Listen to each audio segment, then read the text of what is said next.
we'll start this at some point. We are Inside Black and Gold, and unfortunately, Jeff, this episode begins on a 3-game losing skid, back to back for the Black and Gold after that 2-0 start. And I don't know, I guess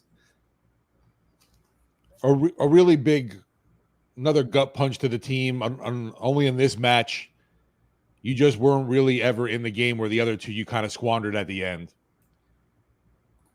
Yeah, this was like an underwhelming opening to a podcast, but I feel like that's very fitting to what happened in that game in general. Monday Night Football out at Arrowhead.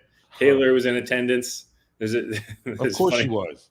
There's a funny clip of, what I appreciate about Belichick. Taylor. We can start on Taylor.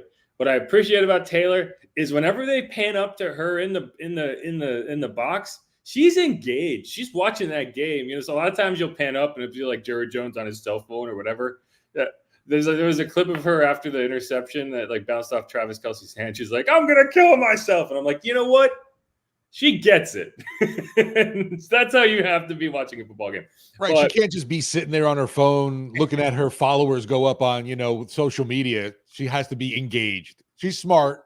She's a smart one. It's anyway, but no, it's that was a tough game. We're gonna do our standard kind of studs and duds here. There's gonna be a lot more studs, a lot more duds than studs. But there was one really fun moment, so we'll talk a good bit about that in the second segment. Final segment, we're gonna do a mailbag to get all your grievances out here.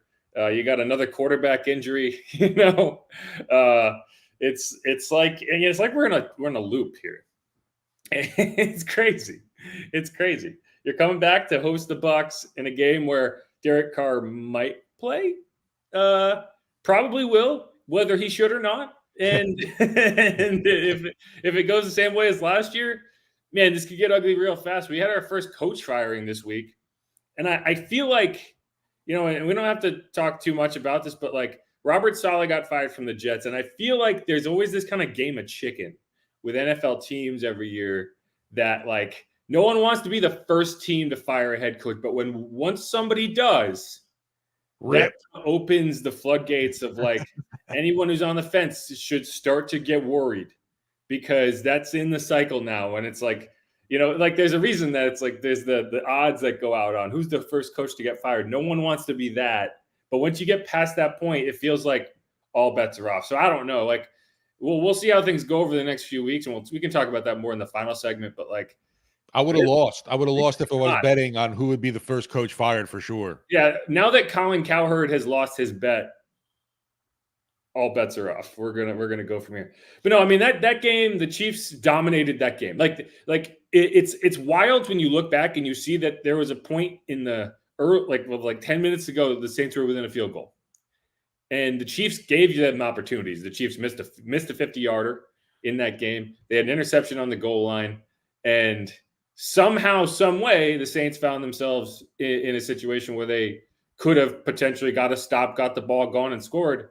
But for the third consecutive game, when the Saints defense needed a stop to give whether it was with the last two games, it was with the lead. This game, it was like, hey, you have a chance to get back in this game. You need to get the ball back to your offense immediately. A blown assignment, whatever. I think Tyrann Mathieu slipped, and it was a 50-yard completion to Juju Smith-Schuster. Against the Eagles, it was three guys running into each other. Against the Falcons, it was Paulson Adebo pass interference penalty. You got another one today or yesterday. And then that's kind of been the story of the season. Like neither, when the defense is kind of standing up and doing its job, the offense can't get anything going. When the offense finally gets something positive to happen, the defense can't get the stop it needs. This has just been a failure at all, on both sides of the ball. And that was, it's tough because you look at that game and you're like, okay, that's the Chiefs. That's Pat Mahomes. There's a reason they've won back-to-back Super Bowls. But then that's an undermanned offense that certainly didn't look like it. In that game. And, so we'll start with the bad stuff. We'll break it all down. I have a lot of notes, but, what was your kind of initial read on that game? What was the vibe in the post game with the callers and everything? Definitely tons of disappointment, misery right from the bat, just because that opening drive, you go down and then just an awful, no good, terrible, what are you thinking throw. It was really probably the first time I think I was mad at Derek Carr this year. I was like, what are you even thinking about with that throw? You just tossed up to the heavens. Yeah, there was a point on the sideline that I thought maybe he was under the impression it was third down. And no, seriously, because it was the kind of throw you make on a third down of like, hey, exactly. it's basically, hey, if I make this throw and they intercept it, it's basically throwing a punt. If I throw it out of bounds, we're punting anyway. But it was a first down. It was 1st and 10. Right. And Foster kind of came over and like yelled at him. It was like, guy, it's first down. What are you doing?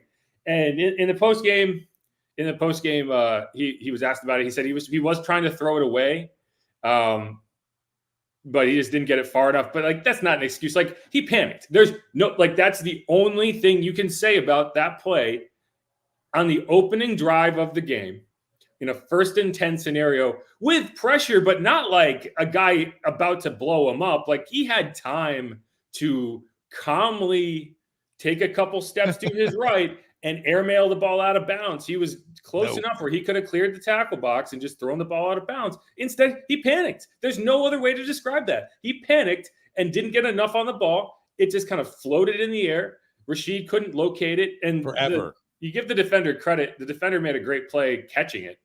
It was not an easy interception to make in the sense of like he had to identify it. He's a defensive back, not a receiver. So anytime you have to make a catch like that, it's never a guarantee. But he made the catch. It was really a really nice play by him. But that's just, when you talk about Derek Carr and you get frustrated because there's things that you're like, you're an 11-year veteran. That's not a play you can make on a first down in a situation where you actually have something going on offense. This is not a game that you expect to put up a ton of points. You're on the cusp of field goal range and you go down, you score right there. It might feel different. You have some momentum. You feel like you're doing something. Instead, you turn the ball over. The defense immediately lets up 7 points, a touchdown drive. And, it felt like that was the game. Like it really did. Like from that point on, the Saints were kind of paddling upstream. They were swimming upstream. Yep. And it was never going to go your way. And that's the frustrating thing with Derek Carr is you have too many of those moments throughout the course of a season where it's like you're not playing at a high enough level. And I'm not even saying like I don't think Derek Carr's played badly this year. Definitely not. But there is a ceiling that your expectations. Like he's not gonna play like a Pat Mahomes. He's not going to be a Lamar Jackson or some of these guys who can create out of the structure of the offense and allow you to generate points that might not be there for everybody. He's very much an in-structure guy. And you have to be able to execute those plays. You have to be able to save yourself from turnovers that don't have to happen. This was not a play that the defense forced a turnover. This was a play that you handed them the ball. And that kind of set the tone, in my opinion, for the entire game. And this is we can add this one to the Derek Carr soundboard here. Give me a second. Stupid, like, boneheaded, stupid, like, boneheaded, stupid, like, Yep, there it is. And let's be real. Derek Carr was not the only thing that was not going well in this game. No, but like you said, it sets the tone. You're in prime time on the road against the defending back-to-back Super Bowl champs that haven't lost all year, and that's how you're going to start the game off. You're like setting the tone in a manner where you're already coming out behind the 8 ball, trying to play catch up, whatever you want to say. It just wasn't ideal. And here's the thing: you go with the 11-year veteran, the guy who you feel like has a higher floor because you think he can avoid those situations. Like that's a rookie type play, yes, from an 11-year veteran in a situation that you took the ball, you won the toss, you took the ball. Your plan was to go down the field, take control of that game, and play from in front because you felt like you liked your script, you liked what you were going to be able to do. You ran the ball, I wouldn't say well, but you actually your best run of the game. Yeah. Your best run of the game was on that drive. Jamal Williams had a 9-yard run. The funny thing is, and then he touched the ball one more time and then never again. Goodbye, Jamal Williams. 2 carries. I mean, to be fair, the Saints couldn't run the ball a lick in this game. The funny thing is they had 3 runs and they were all 9 yards. Like, so Jake Haener had a 9-yard run. Alvin Kamara had a 9-yard run. Jamal Williams had a 90-yard run. Those are your three. So 38 of your rushing yards. I'm sorry. That's not true. 27 of your rushing yards, of your 49 rushing yards in the game came on those 3 carries. You had a touchdown drive in that game. You ran the ball 3 times, all on first down, for totals of 1, 0, and 1 yard. So, I mean, it's like we can pile it all on Derek Carr.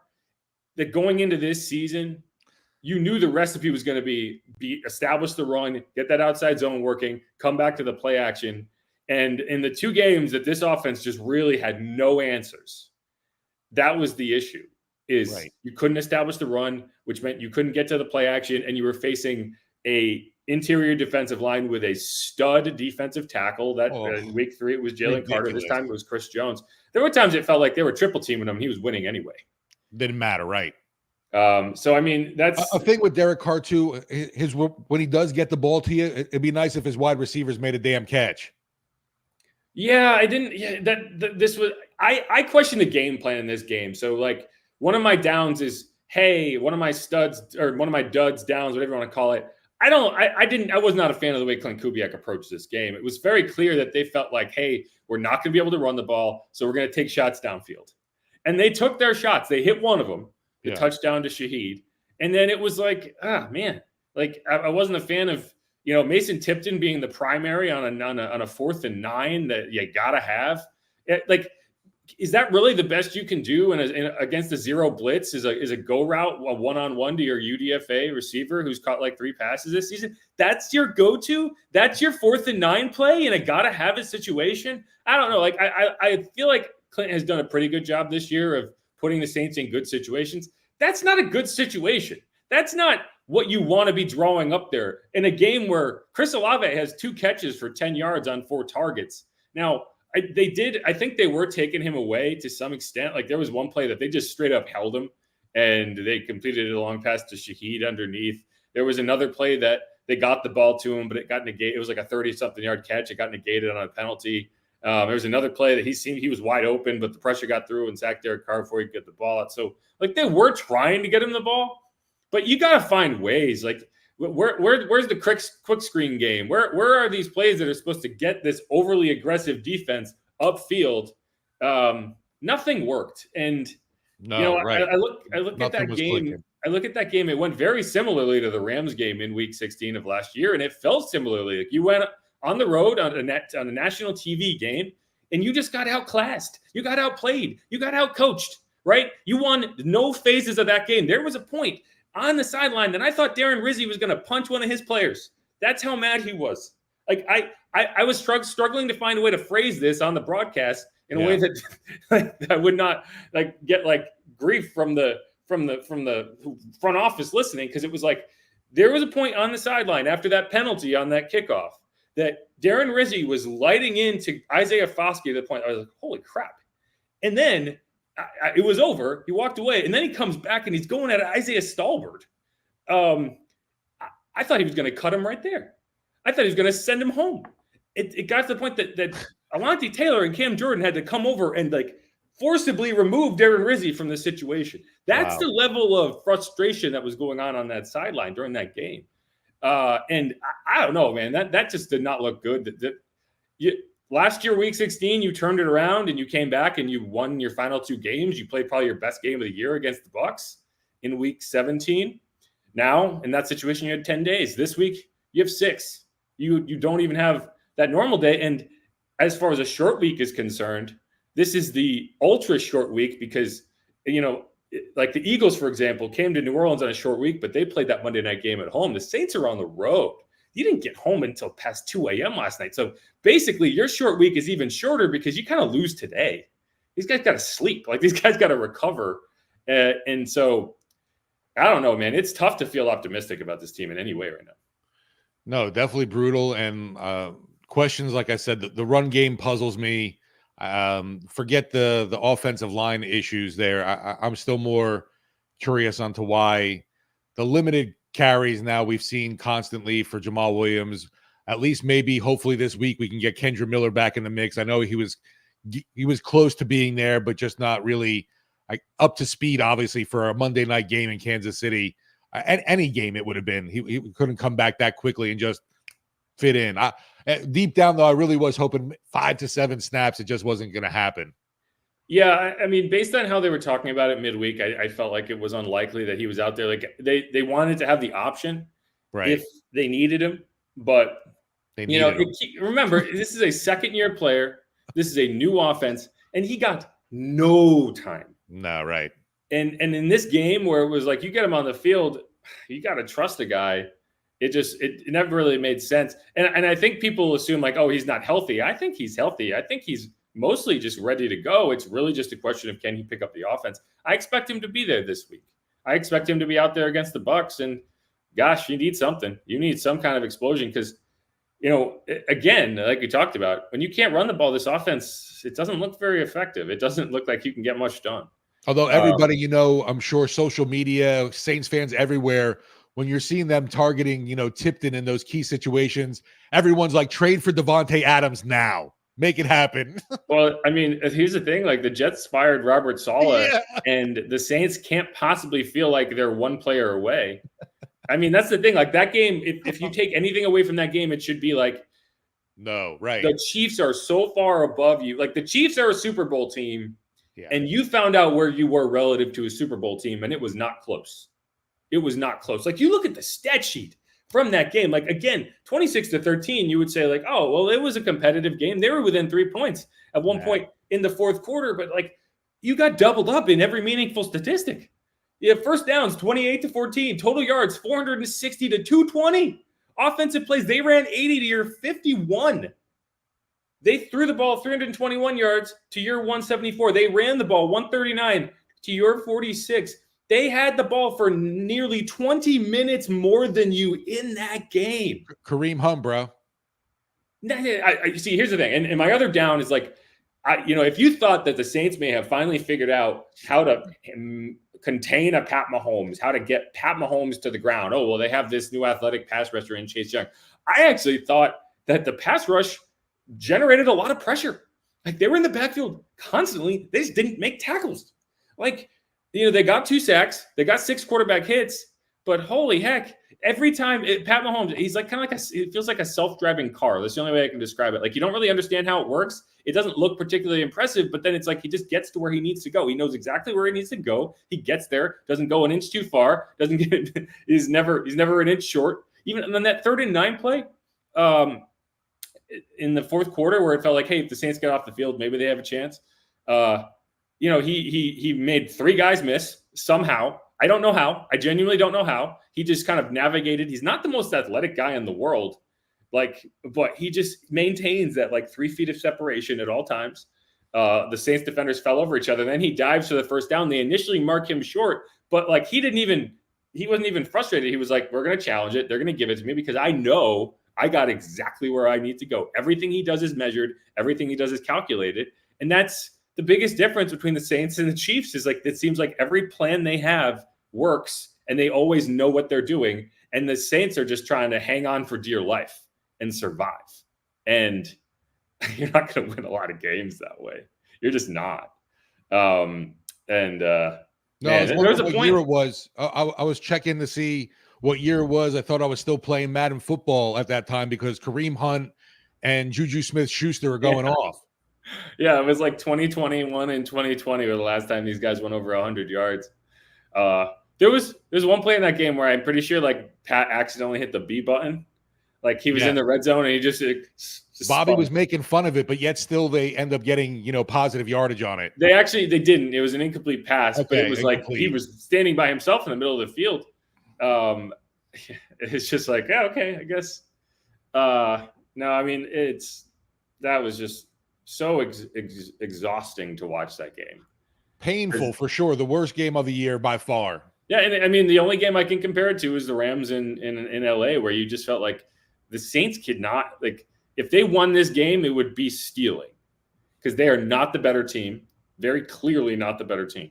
They even had the same opportunity, right? I think it was 13-10, 13-7. They got the ball back with under 2 minutes to go in the first half.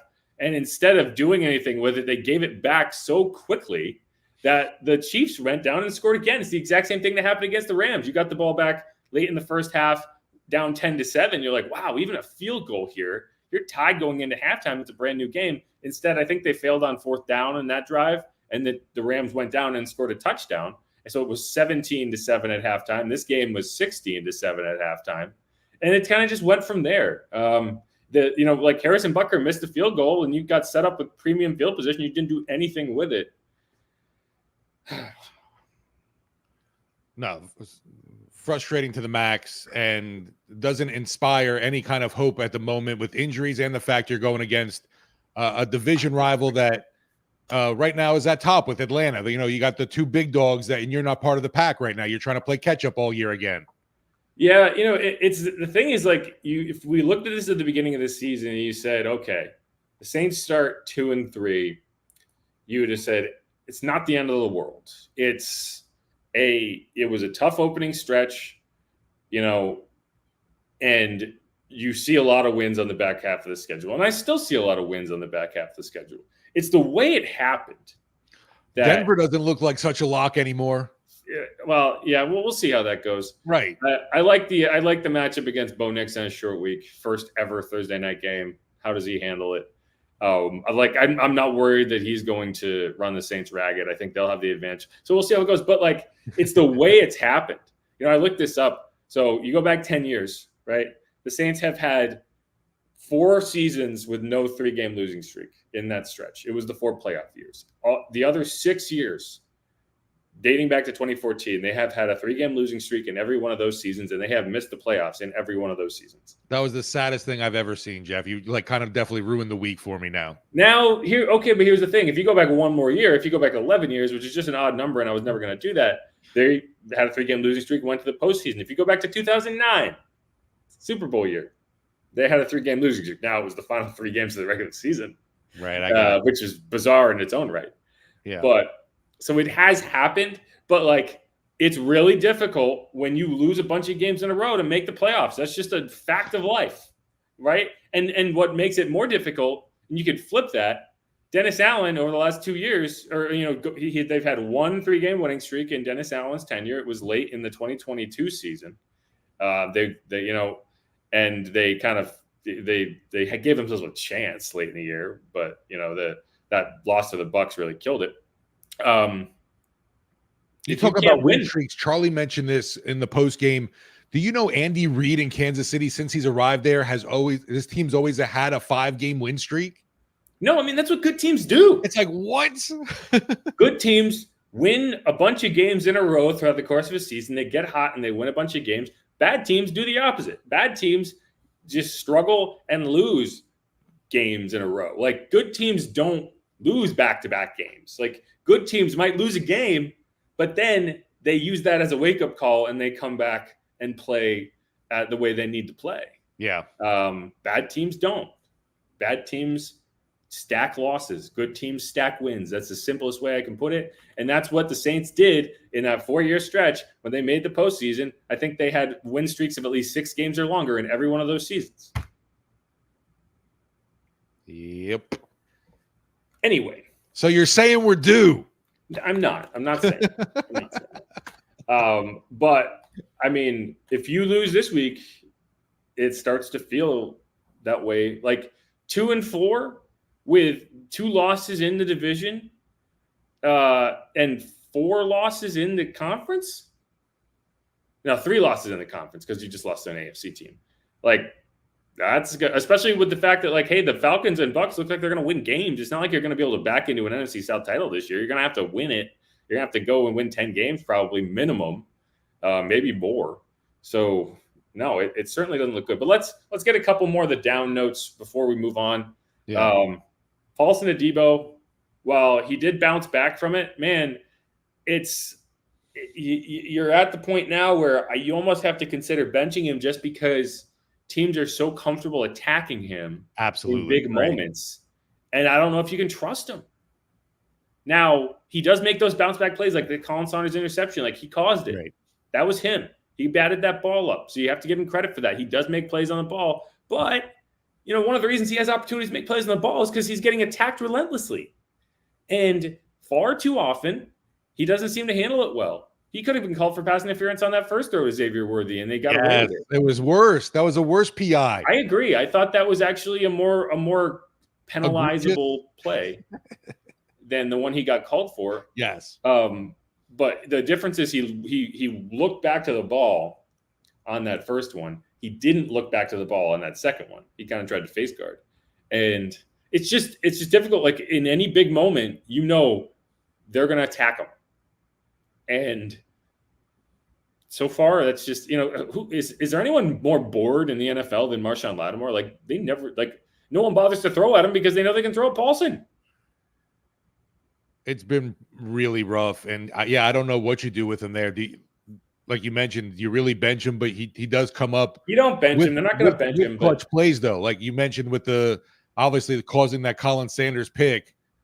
I hate to say you take the good with the bad, but it's just that bad. There's got to be a way to clean up those hands more. I mean, you're in year 4.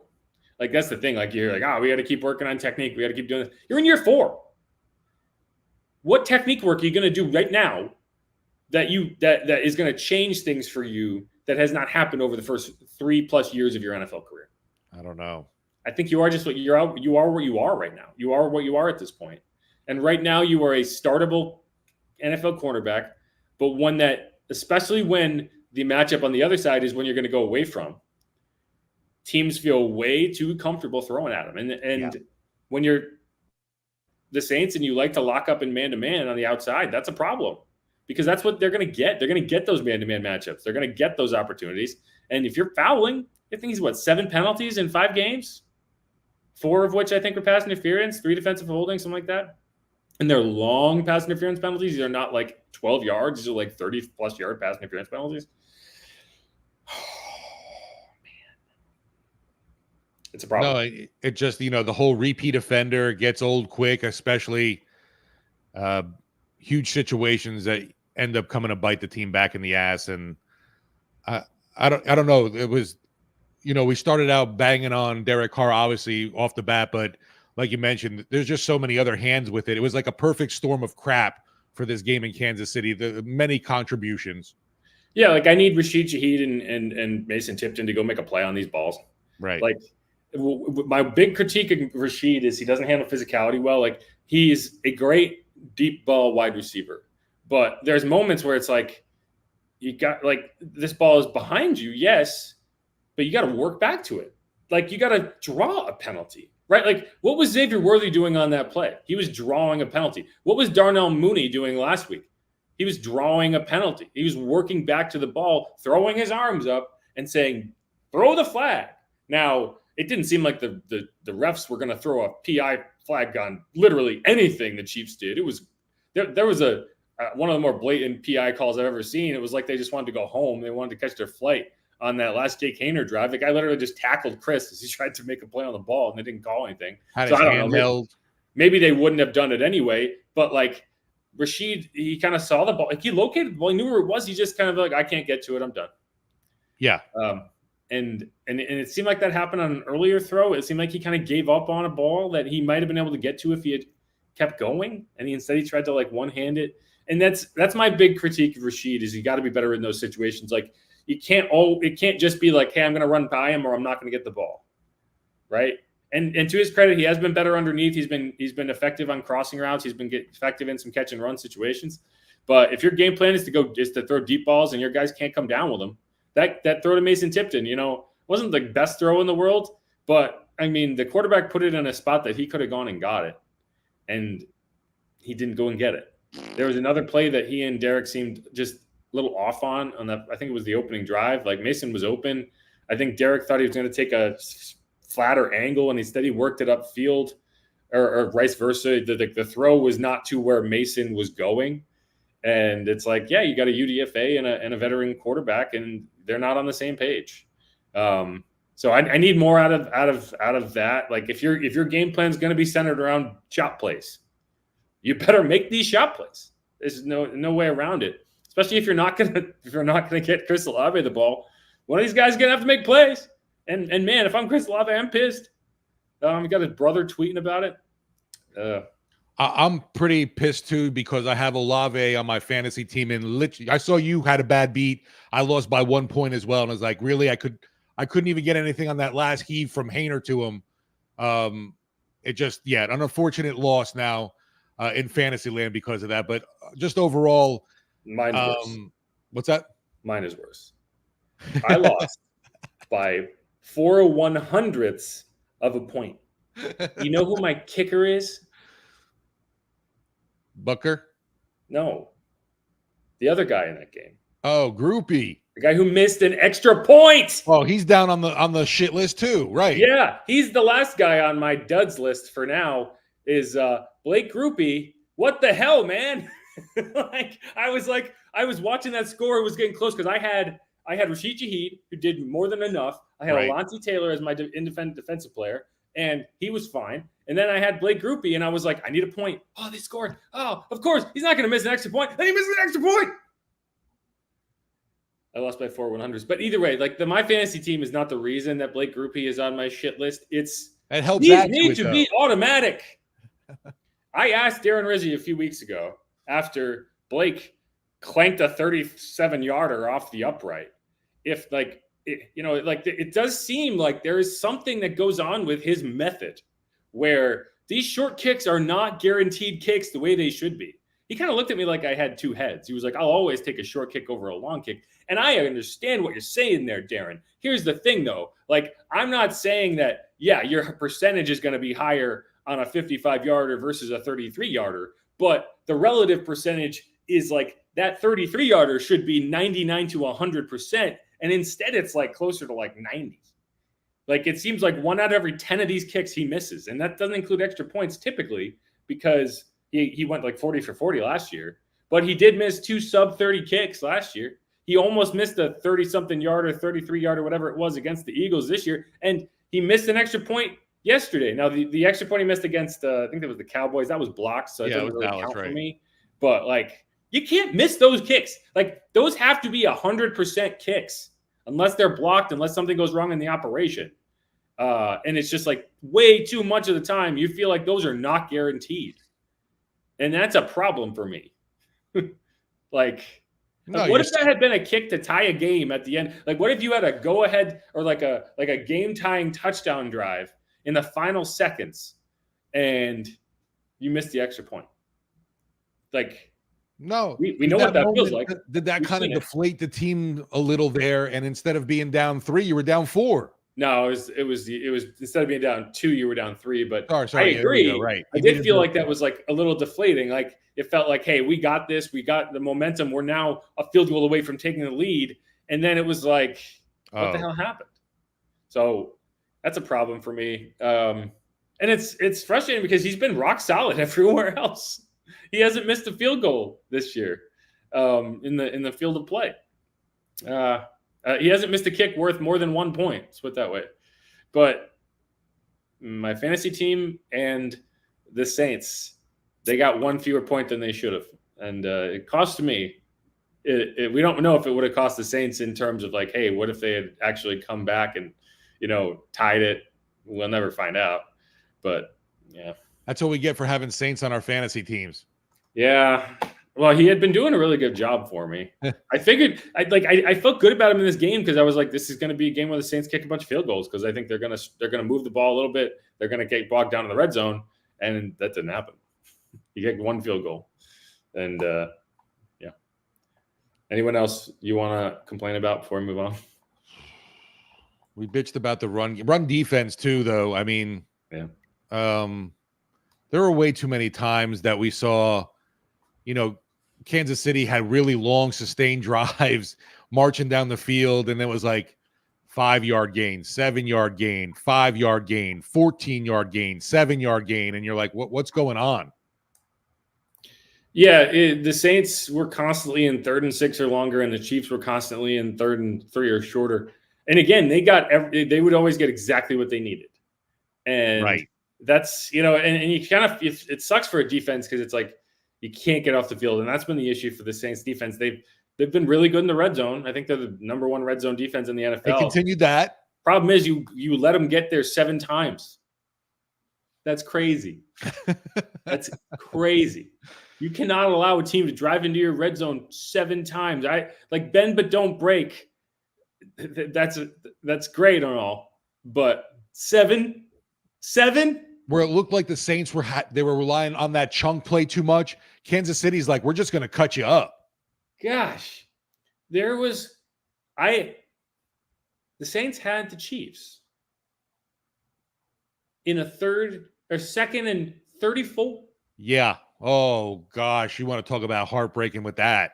They had the Chiefs. There's no way. There's no way they could get it first. In a third and 22. Not only do they get the first, they do it in the most slap you in the face way of a lateral to Samaje Perine. There was a point in that game that Samaje had 0 catches for 15 receiving yards. And you got to give the Chiefs credit. Like that's a play they practice. You know, Right. like it wasn't. I don't think that's a called play. I think it's kind of just the running back knows, hey, I'm going to be in that spot. So if he wants to lateral it, he can. And that's just something they do. They do stuff like that a lot.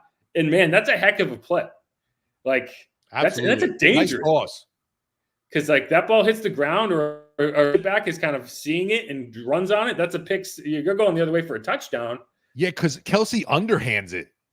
Yeah. I mean, it's not like you're throwing it. It's not like Right. It's a bullet pass. It's floating. But he got it there. He threw it hard for what he did. It was like, phew. It's like, what the hell? Anyway.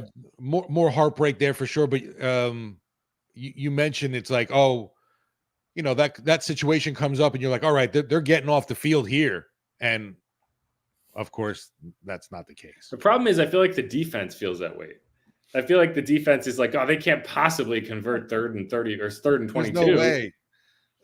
And you're like, okay, we're going to and that's the thing. You're like, hey, we're going to keep it in front of us. We're going to make a tackle. I don't care if they get it to 4th and 10.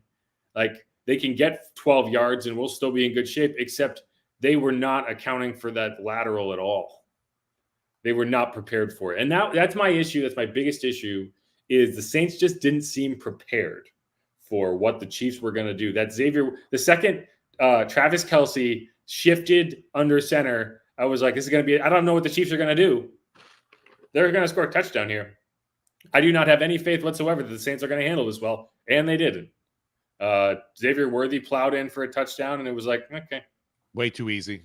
Like the Chiefs knew that was going to work, and they just pulled it out when they needed it. And that's how it felt. It felt like the Chiefs always had another card they could pull out of the deck whenever they needed that card to come out of the deck. They weren't pulling it out just because let's try it here. They were like, hey, we want a touchdown here. There you go. Here's the play we know is going to work. You're not going to stop it. And that just seemed to be the case. It felt like the game was close on the scoreboard, but I had no faith that the Saints were ever going to get the ball back with a chance to tie or take the lead. No, there was a brief sense of you getting the turnover and being able to score the touchdown after that. And there was like, maybe, could it be something happening, something brewing for them? And that didn't end up being the case.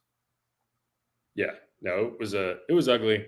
But all right, let's wrap up that segment. We can talk about a couple good things that happened. We don't need that segment to be particularly long because I don't think anyone wants to sit here and pretend things are hunky-dory in any way. But I do want to give at least one guy his due because he had a really, really nice moment in that game. So we'll talk about that. We'll hear from him. And then we'll get into a mailbag. This is Inside Black and Gold. I'm Jeff Nowak. He is Steve Geller. Let's do it.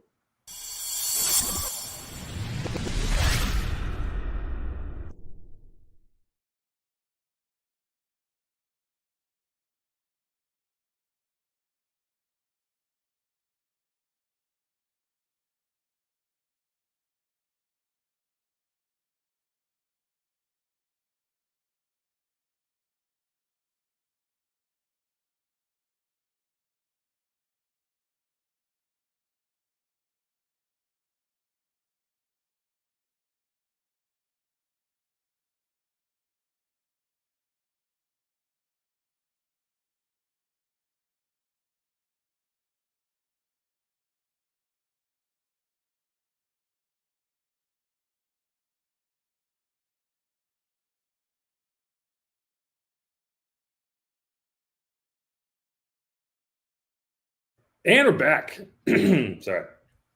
Got a frog in my throat. I apologize in advance. I'm operating on like 3 hours of sleep. So if I seem all over the place. We got back at like 2:30 a.m. But I got back to my house at like 3:30 and then still had to post stuff on the internet. So I am unwell. Punch drunk. But all right.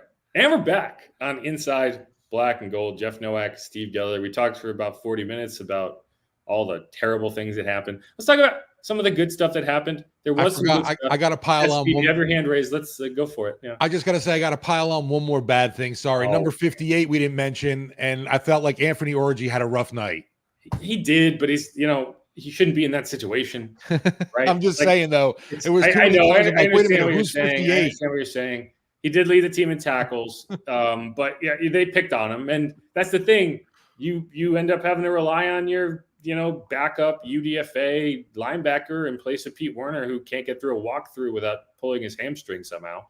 And that's what happens.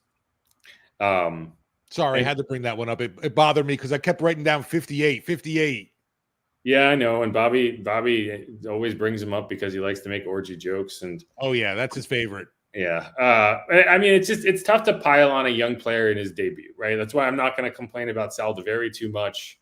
Like, if you like, I can't think of a place that I would least like to send a young player out to their demise. Arrowhead Stadium, like that place was brutal. One thing, I mean, like I didn't really talk much about the sidelines, but one thing that I learned for the first time because I've never been out there, probably the least sideline space of any stadium in the NFL. Wow. Like Lambeau is the environment. And you're giving a lot of space away to suites and, like Dallas, they have or I think it was Arizona. They basically have like a whole picnic area in the end zone, one of the end zones. Even the Saints, like they have those field level suites now. So you take away some of the loudest fans and replace them with people who, they might be like, not going to scream at the top of their lungs. So anyway, that's definitely no joke. So, if you want to put this in the up segment, the atmosphere at Arrowhead is legit. They are not making that up. Well, yeah, you mentioned with some of the new stadiums too, the nice new amenities are fun and great and everything. Like, I think the bunker bar is cool, that whole idea. But like you mentioned, a lot of the times the most passionate, the most, raucous fans are not going to be in there. Exactly. But so the college atmosphere everybody talks about is legit. Yeah, 100%. It did. It kind of felt like Tiger Stadium. It's got that vibe to it. But all right, let's see. Okay, the biggest stack up for me, Colin Saunders. If you ever run into him in an airport, for example, and you're like, oh man, that's a Saints player. What am I going to say to him? What do we have in common? What will he talk to me about? Walk up to him and just bring up, hey man, you're pretty fast. And within 2 to 3 minutes, he will have his phone out showing you high school football highlights and basketball highlights, being like, dude, I'm an athlete. And because he talks about it. Like he wants you to know he can run, he can move, he can play halfback if you need him to in a pinch. Big man's got wiggle. We saw a little bit of that last year. He's got that. Well, he just moves. And I was so, in a game, it's a bummer that it happened in that game in the sense of like, it's something that will kind of get lost in the wash of a bad loss. But that was one of the cool, like for a guy to go back to the team that he got drafted by in that building on national television and have the one of the, you have those kind of big, I think I saw someone refer to it as like a thick six, if like a big guy brings a ball back for a touchdown. Like, understand that when a defensive tackle catches an interception in the end zone, 99% of the time that guy's going to be like, you know what, I'm just going to fall. I'm going to go down. Colin never for a millisecond considered anything, but I'm taking this back 99 yards to the house. and I'm there for it because you saw him get out and move. Like, I've watched that clip at least a dozen times at this point, and every time it's just like you think it's like slightly sped up because it's just like, how does this bowling ball of a man move that fast? Like, he had to push Jonathan Abram out of the way. Right. Fantastic.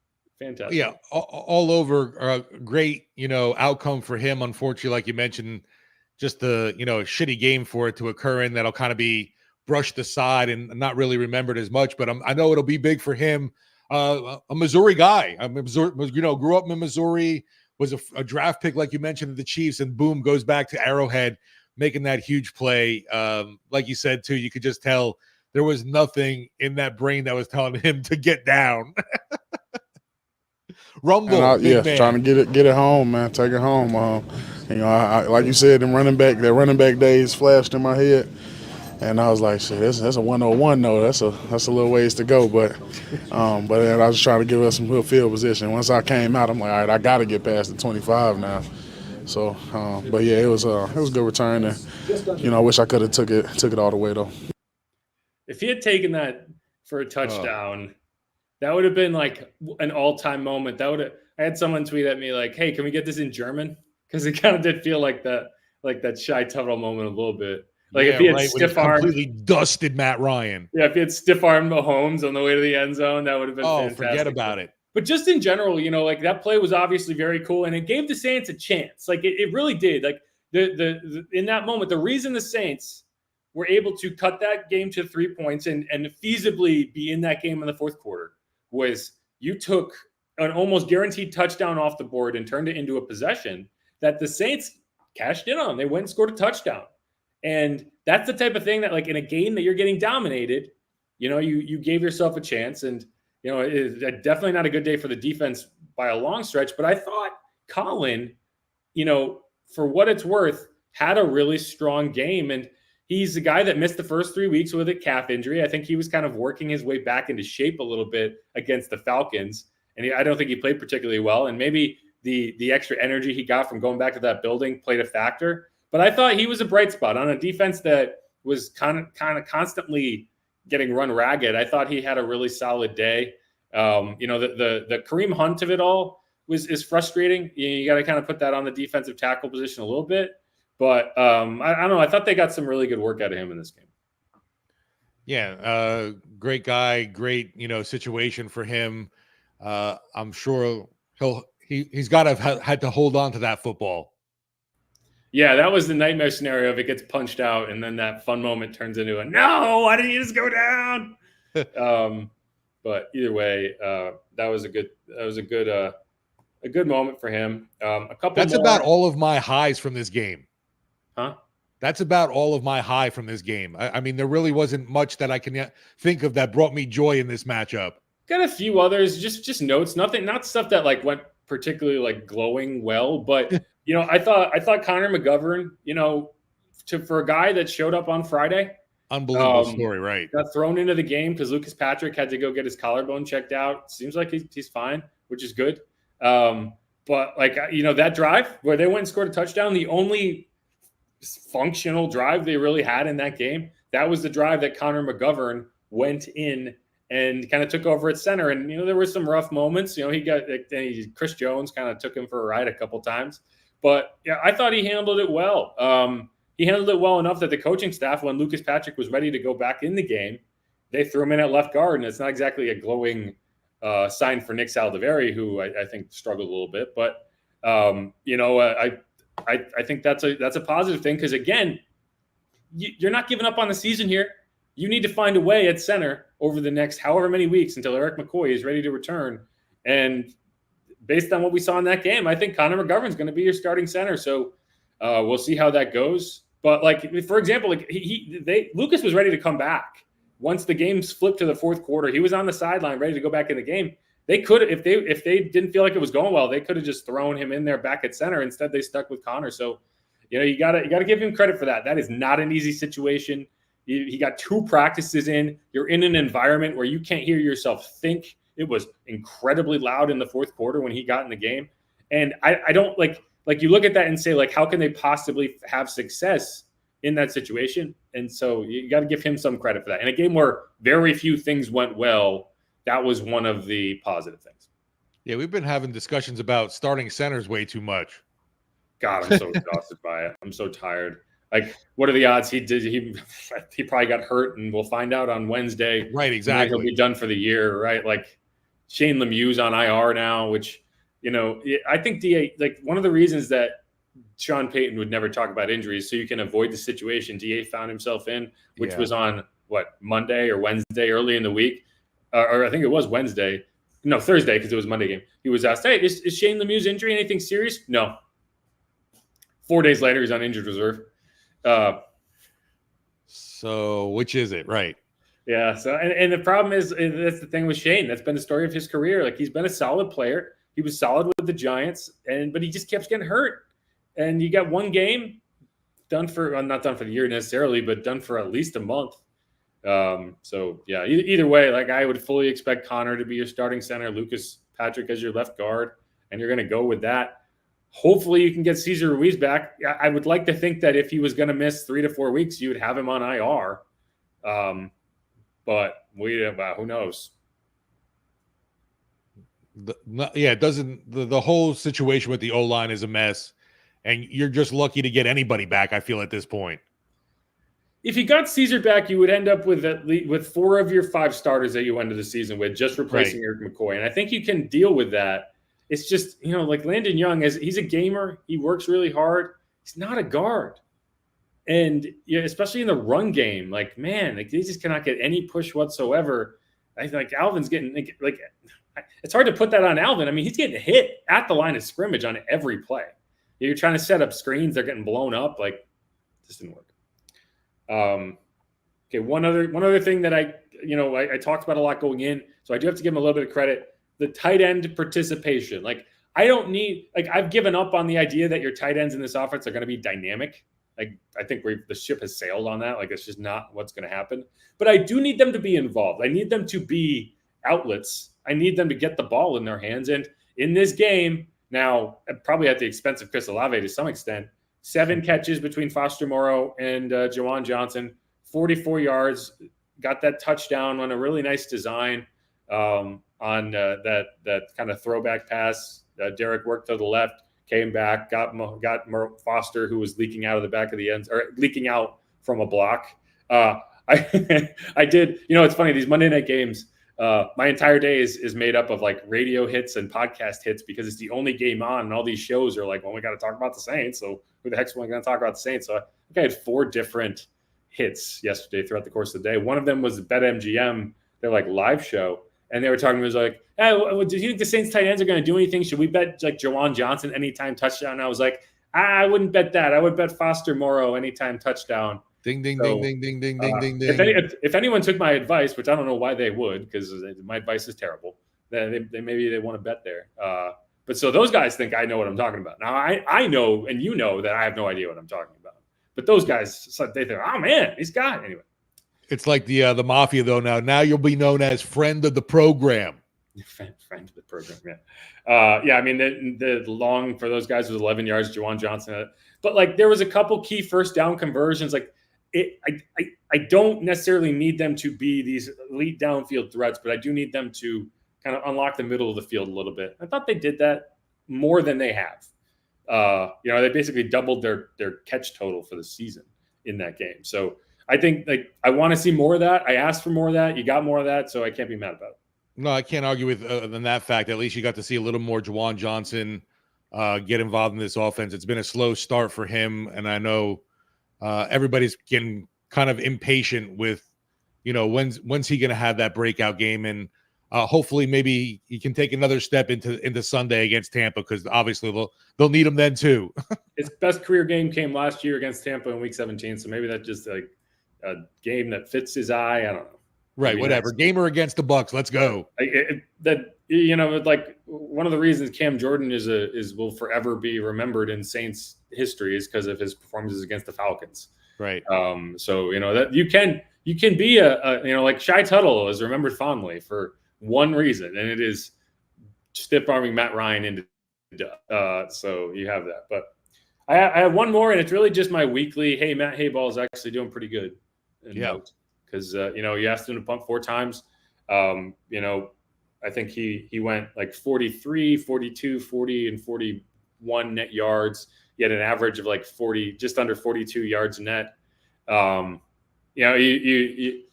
you asked him to punt from some negative situations, and he flipped the field effectively. Like the Chiefs, say what you want about their offensive weapons. You talk about guys like Mecole Hardman, like they can burn you in the return game, so he didn't allow them to do that.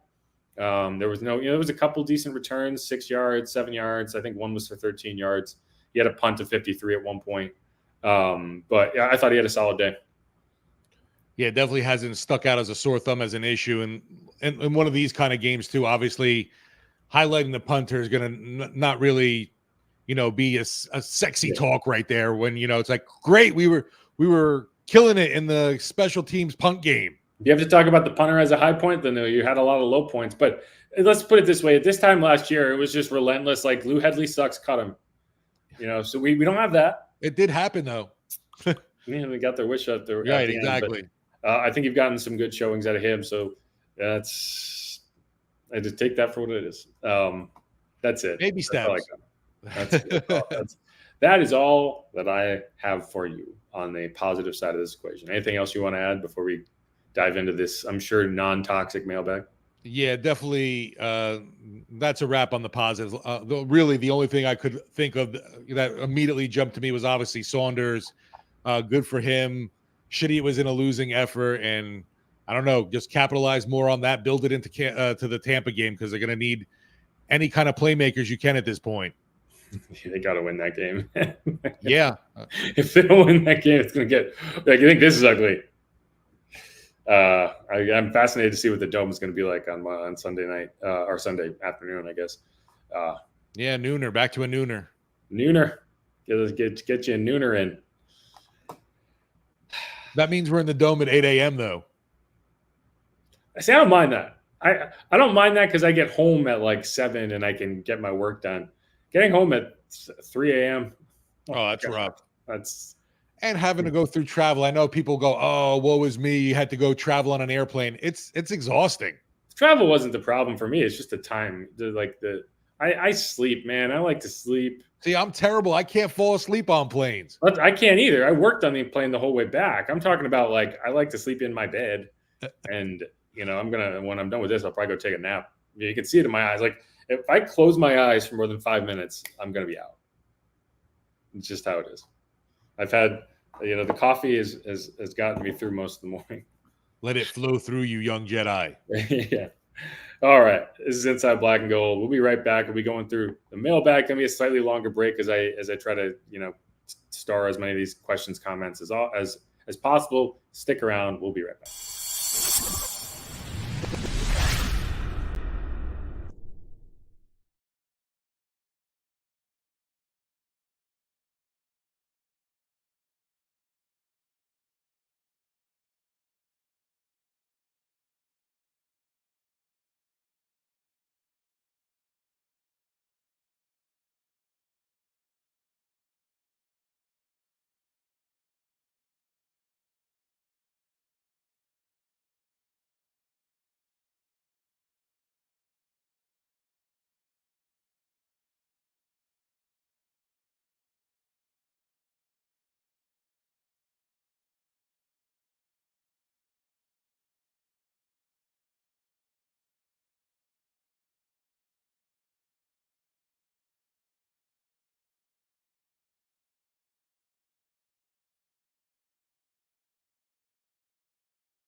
Hey, Steve, we're back. Yo. And we're back on Inside Black and Gold. Yay. We'll never let you down. That's not true. We let you down all the time. But we are here to continue talking about Chiefs 26, Saints 13, game that, there's that cliche. It's like, it was not as close as the score made it appear. And like It that really cliche wasn't. exists because of games like this. So we're going to dive into the live mailbag. I'm Jeff Nowak. He is Steve Geller. And we'll start with Tim, which thanks Tim. It says, how do we just keep giving him chances to mess up? This guy needs to be pampered. How do we win with that? I believe he's talking about Derek Carr. I get it. I get the frustration. I do. I genuinely do. My only issue with this idea is like, you saw like if you needed a reason, I see people saying start Rattler. The only chance we have, start Rattler. You watch Jake Haener on the final drive of that game. Like he got thrown to the wolves. Like he felt bad for him. Like he's running for his life on every snap. And that's the thing is like if you want Rattler to be your next starting Saints quarterback, you don't want him in these games. He's gonna get eaten alive. Like that's the best thing I can say for Derek Carr is like he's Battle tested. Knows what to do in these situations. And like the worst thing you can do for a young quarterback is to throw him into a game with no offensive line, with a defense that's ready to tee off on you, and then say, good luck. Don't get sad. So I don't know. Like, I don't think you're going to, we'll see how this goes. Like, I would not be surprised if Carr misses this game. I genuinely wouldn't. And I know people are going to be like, well, he's going to play, whatever. There was this kind of like, here's one thing. If you're going on social media and like wishing harm on people, shame on you. Like you're like that's way more about you than it is about anything else. And that's happening way too much. Because it's like this idea that he's faking injuries. Like there's people who out there think, the game's over, so he's crawling off the field faking injury. No, I mean, I watched him come off the field. Like he's testing it out. He can't throw a ball. And like that's a real injury that he's dealing with. And I actually would be surprised if he's able to throw this week. Like, and we'll see how that goes. Like I didn't think he was going to play in week 4 last year after the separated shoulder, whatever you want to call it, AC joint sprain. But he played through it. So, Derek is going to be a guy who wants to play through stuff. If he can't throw, he's not going to be out there. So we might have to do something. But either way, like it's not going to get better with a rookie quarterback or with a second-year quarterback. You might have to do it, but it's not going to be better. It's going to be different. And it's going to be, very, very, very frustrating for a young player and potentially torpedo their entire confidence. And that's part of the reason I'm like, hey, Jake Haener is going to get these chances. They're not good chances. These are not the opportunities you want to throw a young player into. And it's definitely like, I like Spencer Rattler. I think he has potential to be a starting quarterback down the road. I think the worst thing you could do for him in his development is say, good luck, see what you can do in this season. No, and what sucks too is you put him out there right now. You don't even have the crutch of like a Taysom Hill out there to, help with any, alleviate some of those snaps and be like, all right, we'll take a little bit of the load off you. Here's, put Taysom in for a few more plays. That ain't happening, I don't think, for this game against Tampa. Yeah, the only thing he adds is a little bit more mobility. Right. But, yeah, that's more likely to get him killed than anything else. Like, Taysom not being out there, we didn't even talk about that really, but yeah, that's a factor. Like that's you look at the on-off split. On-off split's really a basketball thing, but you look at in the games where Taysom's there and the way the offense operated while Taysom was there, and the production the offense has been able to have when he's not, it's stunning. And it's not all Taysom, right? Like some of that is circumstantial. Like when he went out against the Cowboys, you were up by like 20 something. You weren't running significant offense at that point. You were just running out the clock. But like against the Falcons, they looked like they were going to dust the Falcons in that game. And then Taysom went out and suddenly everything went to shit. He sure grabs a ton of attention. Yeah. I mean, he just forces defenses to account for things. He's like, like you want the defense to have to feel like they can't handle something. And in that game, it just felt like the defense was like very, very comfortable with everything the Saints were doing at all points, unless it was Rashid maybe getting on top at one a couple times.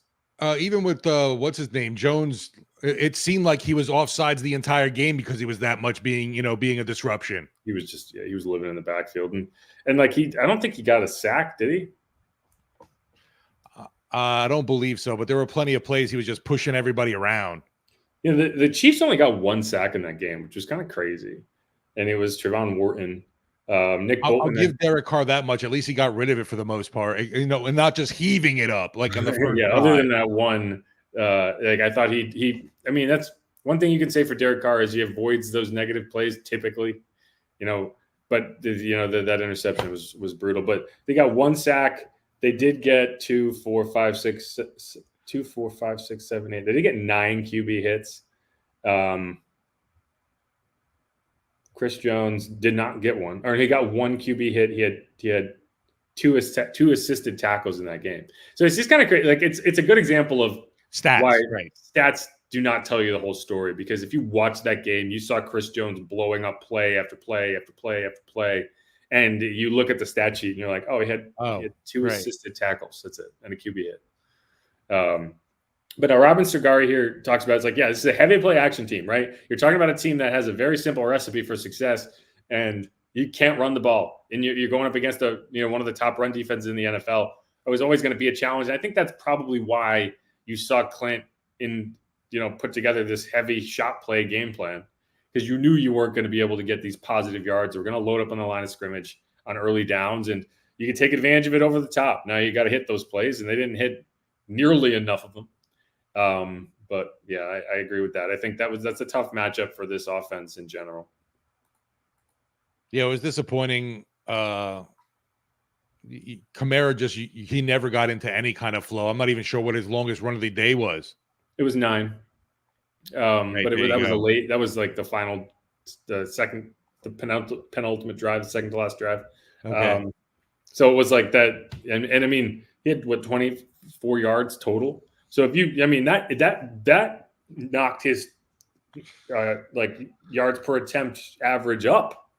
He finished at 2.4. You take that 9-yard run away, and you're talking about, so he had 11 carries for 26 yards. He had 10 carries for 17 yards. That's 1.7 yards per carry. That's not pretty, Paul. No, that's terrible. And I mean, like, you do have to continue to run the ball. Like, you can't just give up on the run. And I do think, to the extent that they did it, they did continue to run the ball. They didn't just say, we're going to just throw it. Derek threw it 28 times. I mean, you only ran 51 plays. So, 13 rushing attempts on 51 plays is not a terrible number. You'd like it to be more, but you're obviously behind. You were throwing a lot late in the game. But yeah, Jake Haener, 2 for 7, 17 yards when he came into the game. I feel like every single snap he took, he was like rolling out instantly because he had to run for his life. So yeah. And then, I just keep banging on the fact of Jamal Williams, an afterthought once again this game. I don't know. It's the only reason, like, maybe Kendre, they feel more like a little bit more explosion. I can't comprehend not having that physical dude like Taysom around. You needing some kind of, that mean, nasty presence. Would you figure Jamal was brought here for, and it just not being utilized at all? Over the last 3 weeks, he's got 5 carries. I don't know. 1, 2, and 2. I don't get it. I genuinely don't get it. 992 RAS says, man, can the injury stop, please? No O-line, no linebackers. And if Carr is out, man, not looking good. I felt bad for Willie Gay.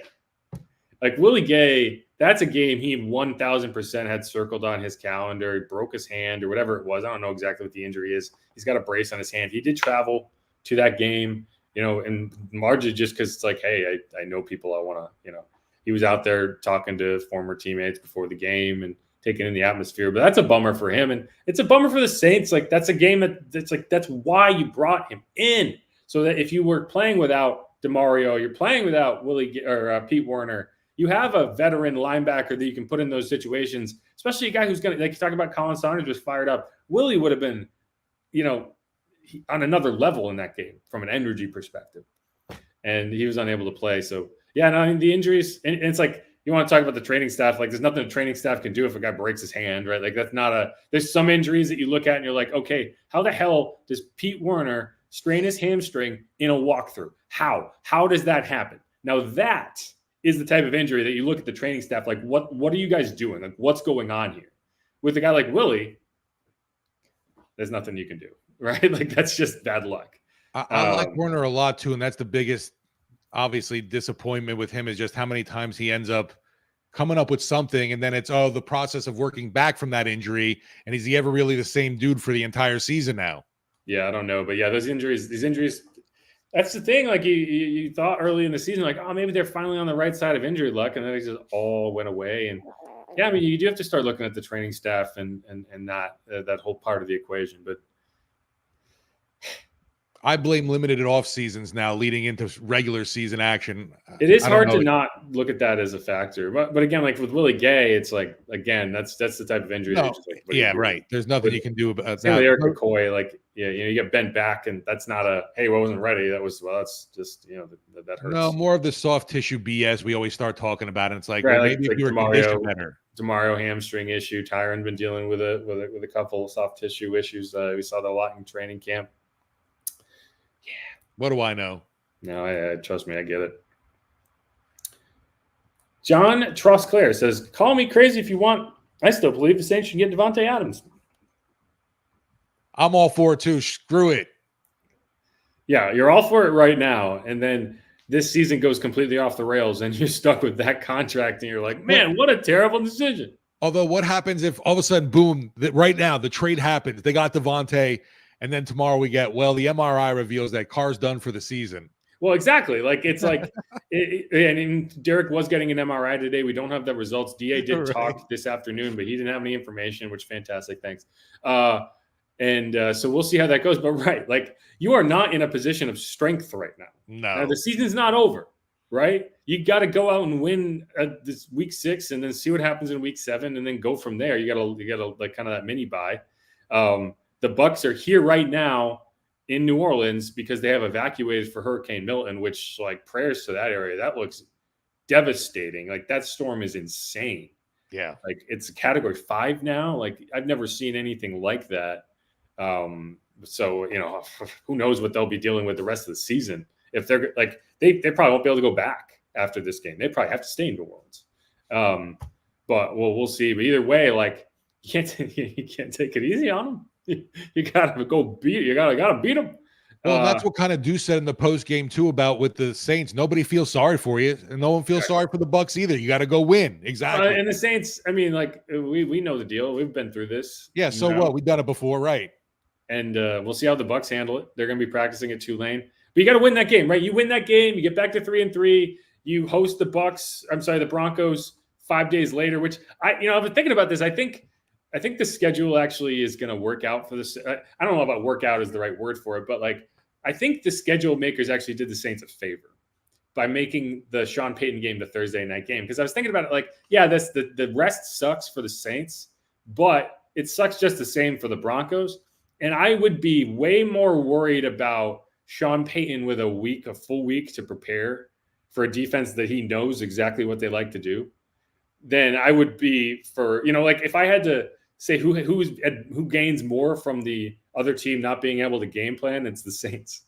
Because it's like Sean, if you give him time, we'll have an entire, he's going to pull out all the stops for that game. I don't know how much of that you can install in 5 days. Like, I think you kind of just have to keep it basic and run your stuff. And that's going to benefit the Saints more than it's going to benefit the Broncos because the defenses are just basic, right? The short weeks, they suck for everybody, obviously. But right now with the Saints' particular situation with injuries and the fact that who is injured too, it doesn't bode well. But yeah, I feel like best case scenario, you have that little advantage over Denver there.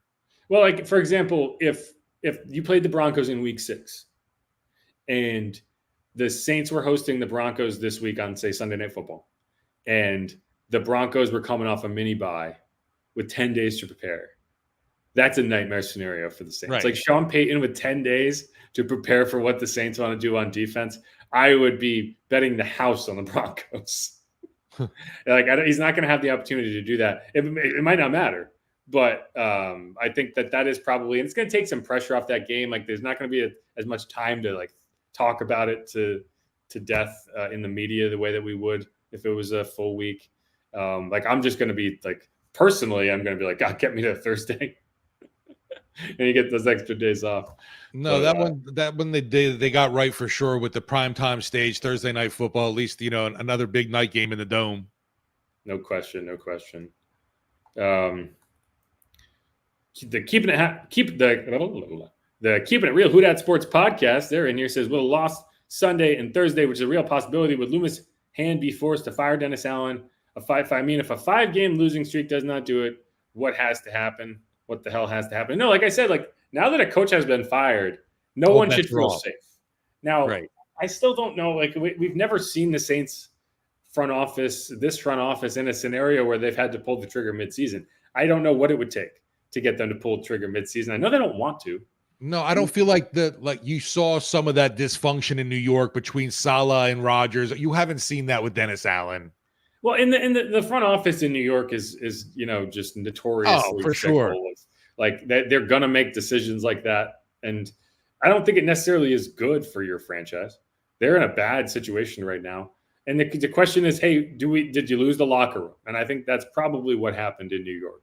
Right. And when I say the locker room, I mean Aaron Rodgers specifically. If you lose Aaron Rodgers, Coach Rod, it's over for you. And I would guess that's what happened. They just came back from London. I don't even know if he got the time to unpack, and he was fired today. So we'll see. But I agree. Like if you're the Saints and you're kind of on the fence, and you're like, hey, can we rescue this season? Will this help? Like, will it actually help? Like that's the thing. Like you don't just fire someone for vibes. You have to feel like we are better off with someone else at the helm, and maybe you do, maybe you don't, but. I do think it probably, if you get to that point, you're 2-5, the die is probably cast. Like, regardless of how things go the rest of the way, you probably feel like, hey, we're going to give this guy to the end of the season, but I think we do need to move on because at a certain looking point, into who we want to interview, right? Like, it's it's that immediate gratification of saying like, fire him, like. If the locker room is still committed and you feel like you're better off with that guy in the room, I don't think that it would change anything drastically one way or the other. And I don't know, and then the question becomes, are you going to clean house entirely? Would you consider saying, hey, Clint, you want to be the head coach, maybe even Darren Rizzi? That's the other question. I would guess Darren Rizzi would be your interim if you got to that point. And I know people would be like, why not Clint? Typically a lot of times you'll see special teams coordinators. Like we saw that with the Panthers last year. Chris Tabor took over, and there's a good reason for that. You know the reason, right? Do you need me to explain this? What are you saying? I'm sorry, I was looking up something with the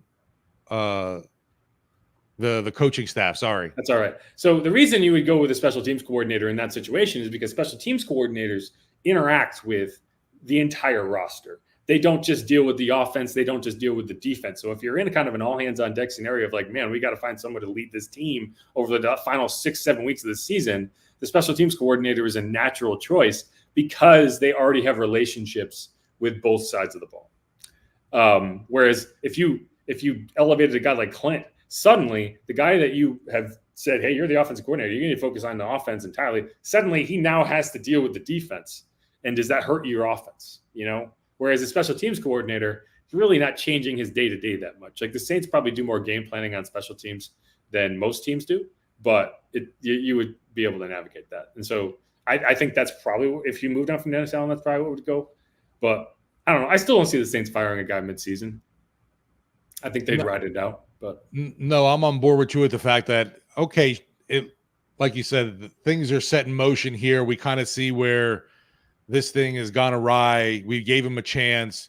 We're going to ride it out. And then at the end of the year, who do we want to talk to about becoming the next head coach of the New Orleans Saints? I don't see that. Let's fire DA and elevate Rizzi. That's like the grandmaster scheme in all this. And I don't think it's like if it would help, if you feel like it would help the team, that's one thing. Right. If you're just doing it to do it, I don't think this team is gonna they're not going to just fire a guy just because it was we don't like how this has gone. It would have to have underlying reasons, I think. No, like you mentioned with the Jets, it's like the locker room had to be lost there, and you could see some of that dysfunction. You haven't seen that freaking dysfunction over here yet. Aaron Rodgers' it's not happening. Aaron Rodgers' locker was lost, and then you did it.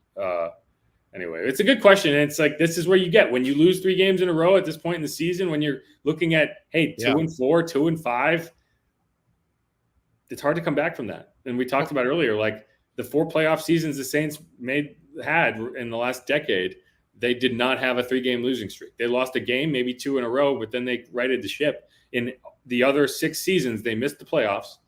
Or I'm sorry. Well, that's not true. In the other 5 seasons, they missed the playoffs dating back to 2014. They had 3-game or more or longer losing streaks. And so far this season, you already have a 3-game losing streak. So the odds are not on your side here. Yeah, that was, like I said, definitely the biggest gut punch today that I saw you put out there. And I was like, damn, that stings, knowing already that's you're going to have to defy odds you haven't done, in the recent years to just make the playoffs. Yeah, we got the Who Dat Sports Podcast here again. Can we talk about the underperforming D-line that lacks a consistent pass rush? I actually think, it's funny. You look at that game and you're like, okay, you couldn't get Pat Mahomes on the ground, but if it was anybody else, would you feel like they would have made an impact on that game? And I think that was Chase Young's best game. I think the Saints were in the backfield constantly. They hit him 6 times. They got 2 sacks.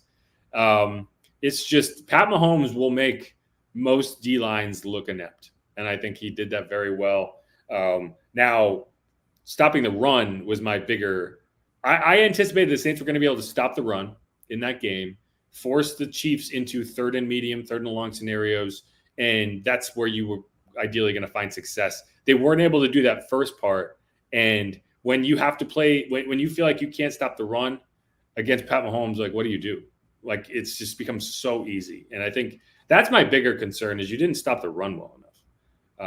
But I do think you got into the backfield a good bit. Chase Young got a sack. Brian Brzee got a sack. You mentioned that lack of, the run defense. And sadly, I thought that could be something that at least Cam Jordan would be good at this year, but it doesn't seem to be clicking at all for him right now this season. And I hate that term wash, but he hasn't really performed well at all in any of these games. Yeah, I think he was playing a lot of contain in this game.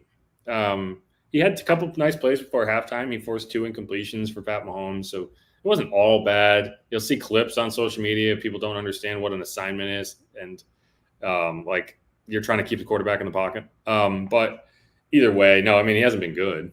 But he also hasn't gotten a ton of snaps. I think he actually did get a good amount of snaps in this game, but that was primarily because the Chiefs had the ball for 40 minutes out of a 60-minute game.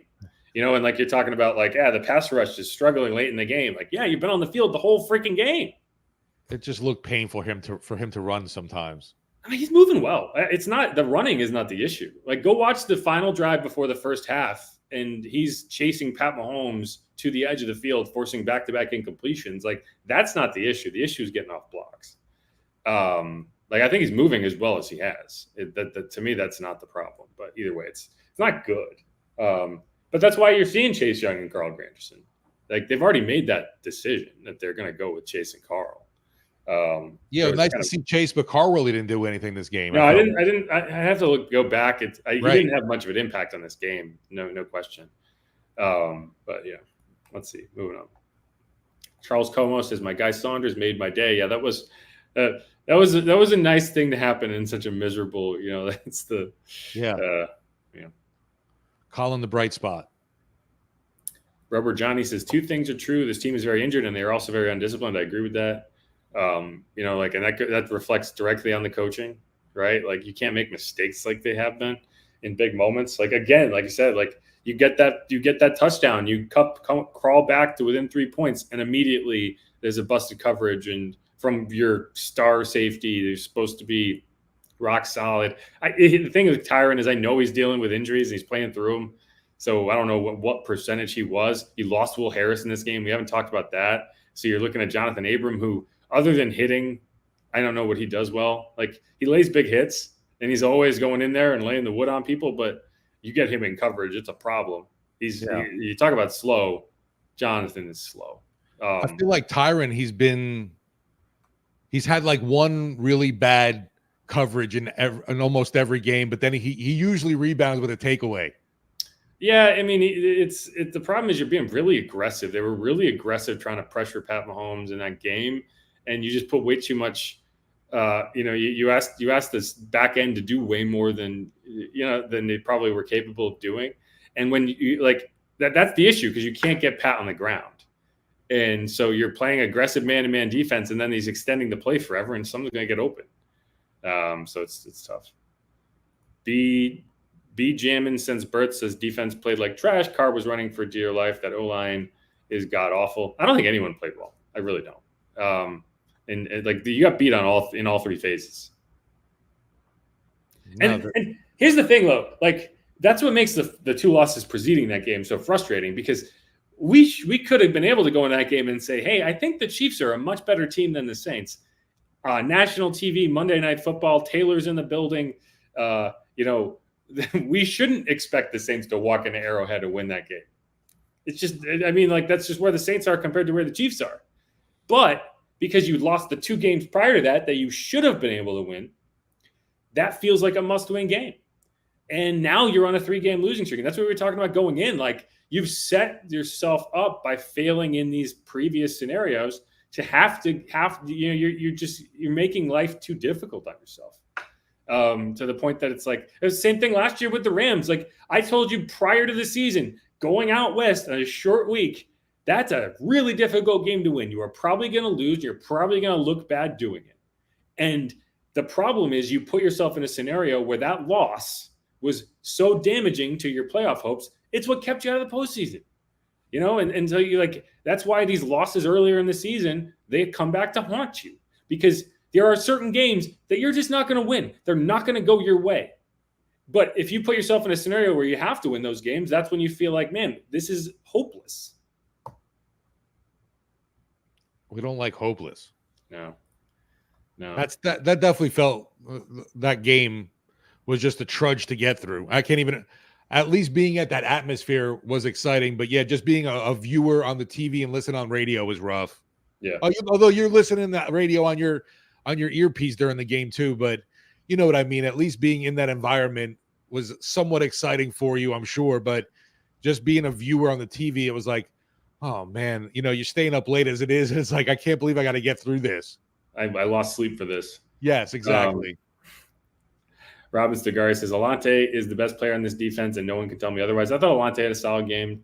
I wouldn't say it was his best game, but he was all over the field. It's tough. It's tough to give anyone in the secondary a ton of credit. Like they didn't even try to throw up Marshawn. Like not like Pat was throwing down the field. He had one deep ball, I think, to Xavier Worthy that got the pass interference. The throw to Juju was, I don't know, maybe a 15, 20-yard throw, but it was a long run. So it's not like they were challenging down the field. They were throwing most of the attempts close to the line of scrimmage, and they were just picking up 6-8 yards every single time. How many people were running to the waiver wire to pick up Juju? Yeah. No, the Saints, that's very much a Saints thing. Like, I do not anticipate Juju's going to have a big season. I think that was just they blew it. They blew coverage, and they blew that game. Joe Payne says, anyone else notice Penning is finally playing better? I don't know if better is the word, but he's serviceable. He's doing enough. He's not the guy we talk about. Let's put it that way. Like, we sit here and talk about so many different things of like, this and that and this and that. And it's to a large extent this season so far, it hasn't been Trevor, which is nice. That must be nice for him. Considering all the heat, yeah, he was the whipping boy going, for training camp and into the preseason for sure. No question. All right, there's like 60 more comments in here since I started them all, so I'll try to go through a couple more, and we'll go from there. Justin Pasquale says, absence of Warner and Gay showed up big time this game. Hopefully we have one or both next week. Yeah, you got to overmatch at the linebacker position. Like if you want to go like, okay, Chiefs linebackers versus Saints linebackers, Chiefs secondary versus Saints secondary, Chiefs defensive line versus Saints defensive line, and just say like, okay, what would you rate that on a scale of 1 to 10? Like the Chiefs linebackers rates would have rated so much higher than what you got out of the Saints. And I don't think DeMario played poorly, but you can't ask your middle linebacker to be making plays at the edges of the field. That's got to be somebody else. And there was several plays where you had the quick screen outside, and it was DeMario ranging over to make these plays. And you're asking your 36-year-old middle linebacker to get to the edge of the field to tackle a 4-2 wide receiver. Something went wrong, and that was happening a lot. So no, not having Werner was a problem, and I think they were attacking Orgy, and I don't know if he handled it particularly well. But I agree. Justin Pasquale says DA isn't the problem. Injuries have killed us, and just bad mistakes in games. Comes down to execution of plays. I agree with that to an extent, but I also say it's got to come back on the coaching.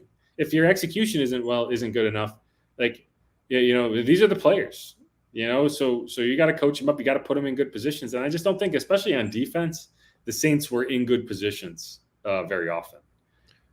How going into that game, the tight ends are going to be a focal point, and you have nothing for them.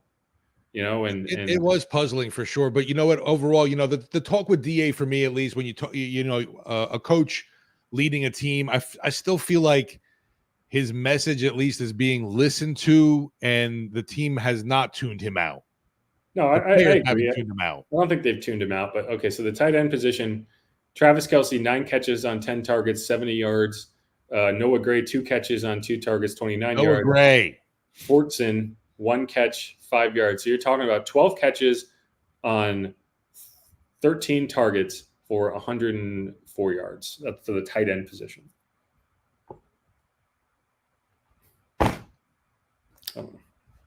No, that was definitely one of his.